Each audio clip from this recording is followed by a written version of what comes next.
Hello family soldiers. మూడు బాగాలేనప్పుడు, వండేకి ఎక్కువ టైం లేనప్పుడు, టేస్టీగా ఎమ్మీగా ఏమైనా తినాలన్నప్పుడు అప్పటికప్పుడు అప్పుడప్పుడు ఎప్పుడైనా కానీ తినే సాటర్డే సండే తప్ప ఎప్పుడైనా తినే ఈ బాయిల్డ్ ఎగ్ రుచిని ఎలా చేయాలో చూసేద్దాం. వీడియోలోకి వెళ్ళిపోయే ముందు మీరు మా వీడియోస్ని ఫస్ట్ టైం చూస్తున్నట్టయితే లైక్ చేసి షేర్ చేసి సబ్స్క్రైబ్ చేసుకోండి. సో ఇంకా వీడియోలోకి వెళ్ళిపోదాం.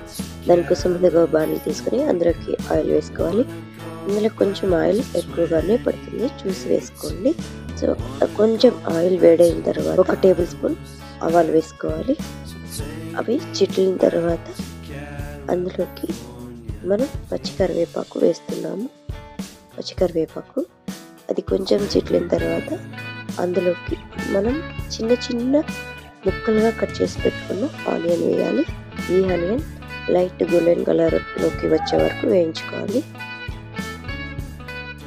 చూస్తున్నారు కదా, ఆ లోపల మనం ఇందులో కావాల్సిన ఎగ్ని అయితే చిన్న చిన్న పీసెస్గా కట్ చేసుకున్నాను.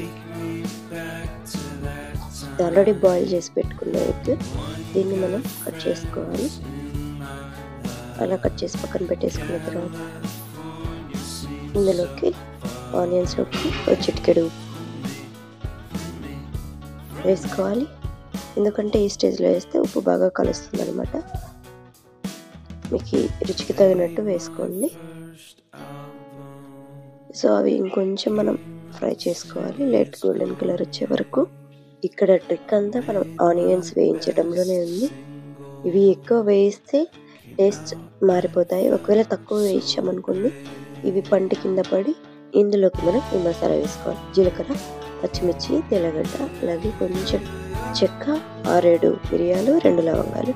వీటిని మిక్సీకి వేసి పేస్ట్ వేసుకొని ఆ పేస్ట్ని ఇందులోకి మనం వేసేసుకోవాలి. ఈ పేస్ట్ని పచ్చిదనం వెళ్ళేంత వరకు వేయించుకోవాలి. సో ఇది కొంచెం వేగింది. ఇప్పుడు మనం ఇందులోకి ఒక 1/2 టేబుల్ స్పూన్ అంతా ధనియాల పొడి, అలాగే ఇంకొంచెం కారం పొడి. నేను ఆల్రెడీ పచ్చిమిరపకాయలు వేసాను కాబట్టి కొంచెమే కారం పొడి వేస్తున్నాను. అలాగే ఒక 1 టేబుల్ స్పూన్ అంతా పసుపు పొడి వేసి వేయించుకోవాలి.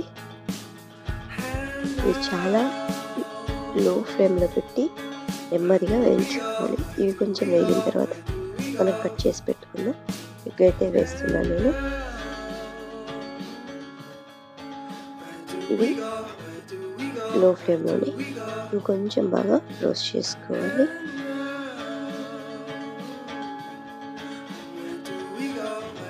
సో అందులోకి ఒక టమోటా వేసుకోవాలి. ఇది కొంచెం బాయిల్ అయ్యాక లాస్ట్లో ఎగ్స్ అయితే వేస్తున్నాను నేను. ఈ ఎగ్స్ని మనం నెమ్మదిగా వేసుకోవాలి. ఇందులోకి చిన్న చిన్న పెంకులు ఏమైనా పడితే వాటిని తీసేసుకొనేసి వీటిని నెమ్మదిగా కలుపుతూ వేయించుకోవాలి. ఈ గుడ్లో ఉన్న చెమ్మంతా వెళ్ళే వరకు వేయించుకోవాలి. ఇది లో టు మీడియం ఫ్లేమ్లో చేసుకోవచ్చు. సో అంతే. ఇవి కొంచెం అయిన తర్వాత మనం టాపక్గా కొంచెం కొత్తిమీర వేసుకొని సర్వ్ చేసేసుకోవడమే. ఇది చపాతీలో కానీ, దోశలో కానీ, రైస్లో కానీ చాలా బాగుంటుంది. ఒకవేళ మీకు ఈ వీడియో నచ్చినట్టయితే లైక్ చేసి షేర్ చేసి సబ్స్క్రైబ్ చేసుకోండి. Thank you for watching.